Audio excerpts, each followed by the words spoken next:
Hello, I am Professor S. Shankaran in the Department of Metallurgical and Materials Engineering. For example, the equation for the linear portion of this tensile stress strain curve is sigma is equal to E times x, where E is the proportionality constant, that is Young's modulus. The value of Young's modulus may be determined by other means. For example, if nu is the velocity of sound in a material of density rho and the Young's modulus E, then there is a relation mu is equal to square root of E by rho. This is one way of finding an Young's modulus.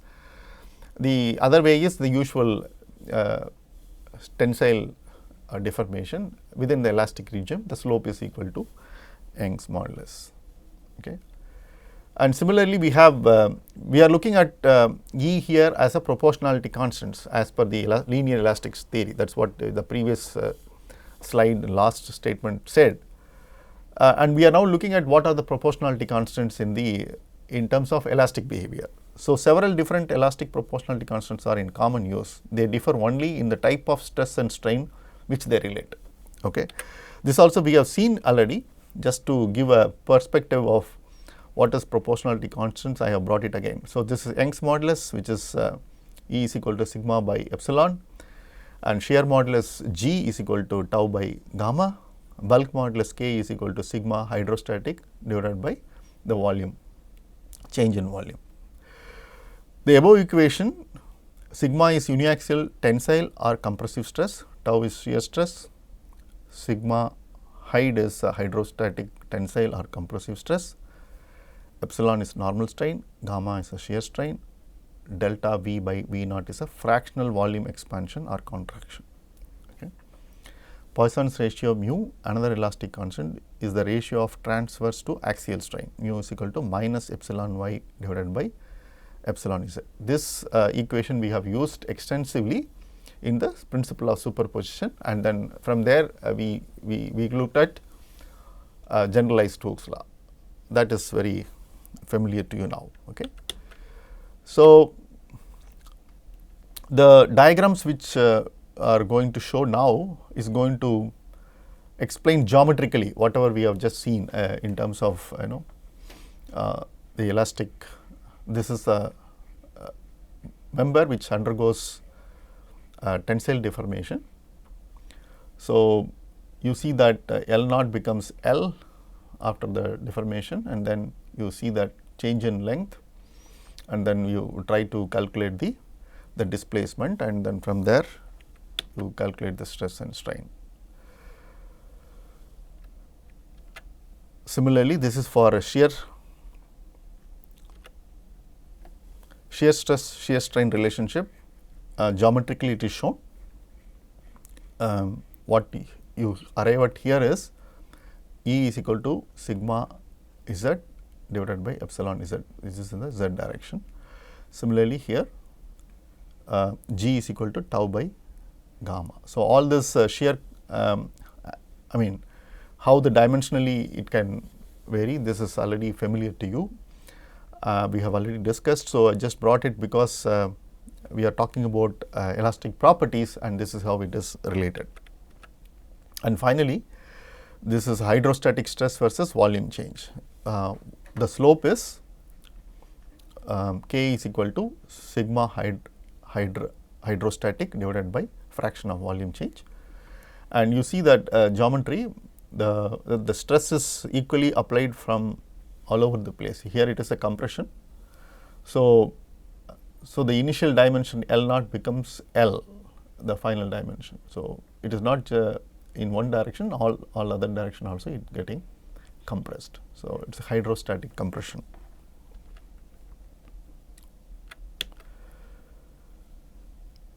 Yeah. So, coming back to this isotropic elasticity, if any two of the four elastic constants, that is E, G, K and nu are known for a material which is homogeneous and isotropic, the other two may be derived. This also we have already seen some of the relations we have demonstrated, but then these are the other relations. We will be using this relationship in the fracture problems, in solving fracture problems or any failure analysis problems. Okay, it is quite useful. Now, we will go back to what we have just discussed, atomic basis of elastic behavior. I just said in the beginning, we will come back to this topic little later, and then I also mentioned that we will discuss it much more detailed about this atomistic basis for elastic behavior. So, the potential energy V of pair of atoms may be expressed as a function of distance of their separation r, where capital V is equal to minus A by r to the power n plus B divided by r to the power n. So, we have talked about this coefficients, sorry, not coefficients, exponents n and m, right, initially. So, in order to save time, I am just going little fast, where A, B are constants and proportionality constants for attraction, repulsion, and n and m are exponents giving appropriate variation of V and R. The expressions for the forces of attraction, repulsion existing between two atoms may be derived from the expression of potential energy in the form. So, this is this also we have already seen. So, from this is a potential energy, this is a force. So, this is just a simplification.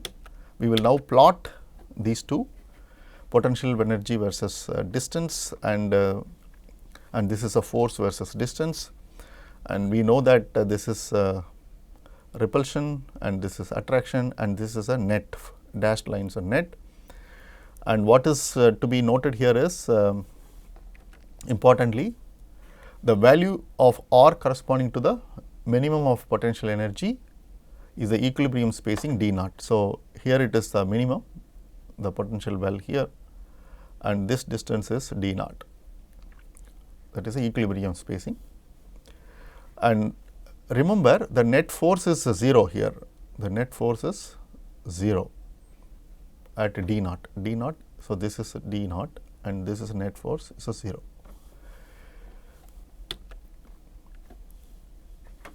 So, although these curves describe the behavior of an isolated atom pair, the same kind of behavior is exhibited as a free atom approached an existing crystal lattice. A net attractive force at first exists, potential energy decreases, which then reduces to 0, potential energy reaches a minimum at a distance d naught, where the forces of attraction repulsion are in balance. So, this is some kind of a description about this region. So, atoms in a crystal structures tend therefore to be arrayed in a definite pattern with respect to their neighbors. So, because of this force balance, the atoms are trying to be in the respective, in equilibrium with the respective neighbors, right. So, yeah, I have already introduced this name, Canton-Morse curves, these type of curves. And now, we will try to relate this with the Young's modulus. So, what is that? Now, we are now taking a force versus R plot. We are only showing the net force, right. We are not showing the attraction repulsion here, it is only a net force, and we know that it is a d naught, which is an equilibrium. So, the slope at this point d naught is showing the elastic range, right. That is nothing but dou f by dou r. That force what we have just seen in the previous slide is from this idea. So, this elastic range is marked here. So, you can appreciate this is the atomic basis for the elastic behavior. So, we will just see the salient features. So, macroscopic elastic strain results from a change in interatomic spacing. So, we are now talking about macroscopic strain, please note it, it is not just two atoms now, we are talking about a bulk property now, that is macroscopic strain, elastic strain, please, elastic strain, that is resulting from the change in interatomic. So, macroscopic strain is what, this is what we know, L minus L naught by L naught in a given direction is equal to average fractional change in the interatomic spacing, that is D minus D naught by D naught in that direction. So, this is valid for a given direction. In fact, in the beginning of this course, we have also looked at some normal strain and average strain and so on. But here we are talking about, we are also talking about a macroscopic strain similarly, but then if you are specifically interested in the direction, then you have to relate that way. Okay, so that is the idea.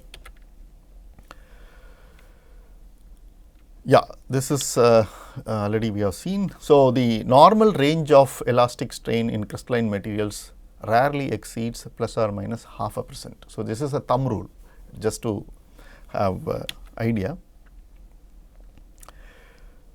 So, yeah, the tangent dou F by dou R here very nearly coincides with the force curve in this area of the strain.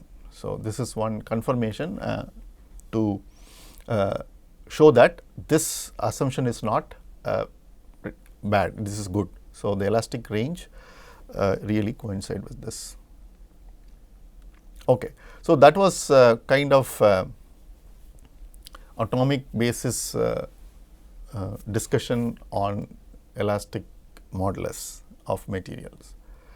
So, now we go to a bulk material behavior, but we are still talking about elastic properties, but we will talk about bulk behavior. Okay. What is this diagram which is shown here? This is a very interesting diagram. You can see that tensile stress, this stress is y axis, strain is x axis, and it is further divided by 4 compartments: tensile stress, compressive stress, tensile strain, compressive strain. And then the stress strain plot is going through the center. That means the material is showing elastic behavior in tensile region as well as in compression region. That means it is something like you take a material, elastic material, pull it in one direction and then compress it. So, how the stress strain behaves, or what is that linear relationship you are seeing. So, something like that. Okay. So, very interesting. So, a typical elastic behavior of crystalline materials in compression and tension. We are now talking about crystalline materials. Please remember that. Okay. Crystalline material, elastic, both tension and compression. Although the maximum elastic strain in crystalline materials is usually very small, the stress necessary to produce this strain usually great. Very important point. You have to pay attention to this details. It looks all very familiar to us, but then if you just pay a little more attention, the new information you will get. What is that? Though the elastic strain, maximum elastic strain is very small, even though the very small elastic strain the material experiences, the stress necessary to produce this strain, even the small strain, will be much more, very important. Okay. This stress strain ratio is high because the applied stress works in opposition to the restoring forces of primary bonds. See, now you see immediately we are now talking about mechanical behavior, but we are now talking about bonding, right. So, now you will realize why we started with chemical bonding, right. So, this stress strain ratio is high because the applied stress works in opposition to the restoring force of primary bonds, that is ionic, covalent, metallic. So, what it means is you are applying some load, that load has to work against the primary force, restoring. What is the restoring force? That is a chemical bonding for any material, right. So, that is a restoring force. It has to work against the restoring force. That means, unless you have some idea about the restoring force, which is a chemical bond, and we are talking about load, that means bond energy and bond strength. Unless you have some idea, this cannot be related directly. So now you appreciate that point. The elastic behavior of such materials under compression is the same as their behavior under the tension, and the compressive stress strain curve is merely an extension of the tensile stress strain curve as shown in the figure. Very important aspect.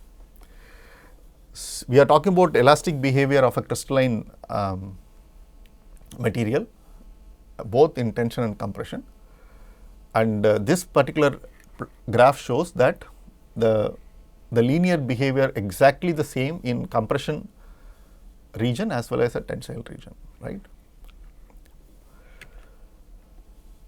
Certain non-crystalline materials such as glass or cross-linked polymers may also exhibit linear elasticity, for the structure is such that distortion is opposed from the start by primary bonds. Some of the non-crystalline solids, glass or cross-linked polymers, they may also exhibit similar S bonds, but not always the case. Okay. So, again they have to work against the restoring force, right, like primary bonds and secondary bonds and so on. Especially in a polymeric chain and all, you have not just a primary bond like a metallic bond or ionic bond alone, it has also got a secondary bonds like hydrogen bond, van der Waals bond and so on. So, this another plot is very interesting plot which looks very different from what we have just seen before. Let us try to describe this. What is that this plot shows? So, this is, first of all, this is not linear both in compression and tension. It is a non-linear elastic behavior, that itself quite interesting, right. But in tension it is quite, I mean, the kind of amount of elastic energy the material takes is quite significant as compared to the compression region, that elastic energy. Okay. So, what could be the reason? So, that again can be correlated with the type of bonding, right. So, what is this? Typical elastic behavior of elastomers in compression and tension. So, now we are getting to specific material type. Okay. Previously we just talked about general crystalline materials. Now we are talking about elastomers. That means you have to think about what is the type of bonding, what is the type of crystalline nature and so on and so forth, right. So, the other non-crystalline materials which are composed of intertangled long chain molecules such as rubber may exhibit recoverable strains of several 100%. So, now we are not just talking about long molecular chain alone. There is another complication to that, that is intertangled. It is not just long molecular chain, but also tangled in nature, which will exhibit a recoverable strain of several 100%. So, that means lot of elastic energy it can absorb. It is not just that, the same thing can be recovered, which is very good, right. So, a rubber is one example, right. I have also shown in the introduction video one eraser, a thick eraser, I could bend it to any degree and then it could come back. Such materials are elastomers and their elastic behavior is usually called high elasticity in contrast to the true elasticity of crystalline materials. So, this is just a simple nomenclature. In elastomers, the straightening of chains in the direction of applied stress can produce appreciable macroscopic elastic strain at low stresses. Very important point. We are talking about elastomers and we are talking about straightening of what? Straightening of the intertangled long chain molecules. So, that itself takes lot of initial energy, elastic energy or load, whatever it is, in a direction of applied stress to produce appreciable macroscopic elastic strain at low stresses. Once the chains have been aligned, however, further elastic elongation requires stretching of the chains in opposition to the primary bonding forces within them and to the secondary bonding forces between them. So, the previous case, the crystalline material, we just talked about just a restoring force, the applied load or a force have to act against the restoring force. Here it is slightly different. Again, before you go to restoring force, there is some other obstacles are there, that is intertangled long chain molecules. Okay. So, first of all, those intertangled long chain molecules have to become straight. So, that itself takes some amount of energy, and then further stretching it in an elastic region, right. So, which will again act against the restoring force like primary bond and secondary bond, so on. So, therefore, elastomers that show a nonlinear elastic tensile behavior as shown. So, this is about elastic tensile behavior, but why compression is little different, okay, that we have to just see. Compressive stress applied to the elastomers initially causes a more efficient filling of space in the material. So, in an entangled molecule, if you try to pull it, it try to align first, but instead of a tensile force, if you try to compress, then you can imagine lot of already it is intertangled. So, all the gaps get filled. So, that takes a lot of energy. I mean, but that energy is quite different from what we just talked about, okay, in a tension mode. So, in compressive stress takes or I would say causes a more efficient space filling of the material. So, that is why it is quite steeper, it completely steeper as compared to the tension mode. So, you can see that this curve is quite steeper compared to this tensile curve. As the available space decreases, the resistance to further compression increases, okay, until finally the primary bonding forces within the chain begin to oppose the applied stress. So, all this space get filled, or the space available for further compression decreases, increases the stress, compression stress. That is why the slope is quite steeper as compared to the tension mode. Here the stress strain curve in compression thus increases in slope as deformation increases. Okay. Okay. So, similarly, we will go to some other material and then look at how this stress strain behavior looks like. Maybe I will stop here and we will continue in the next class. Thank you.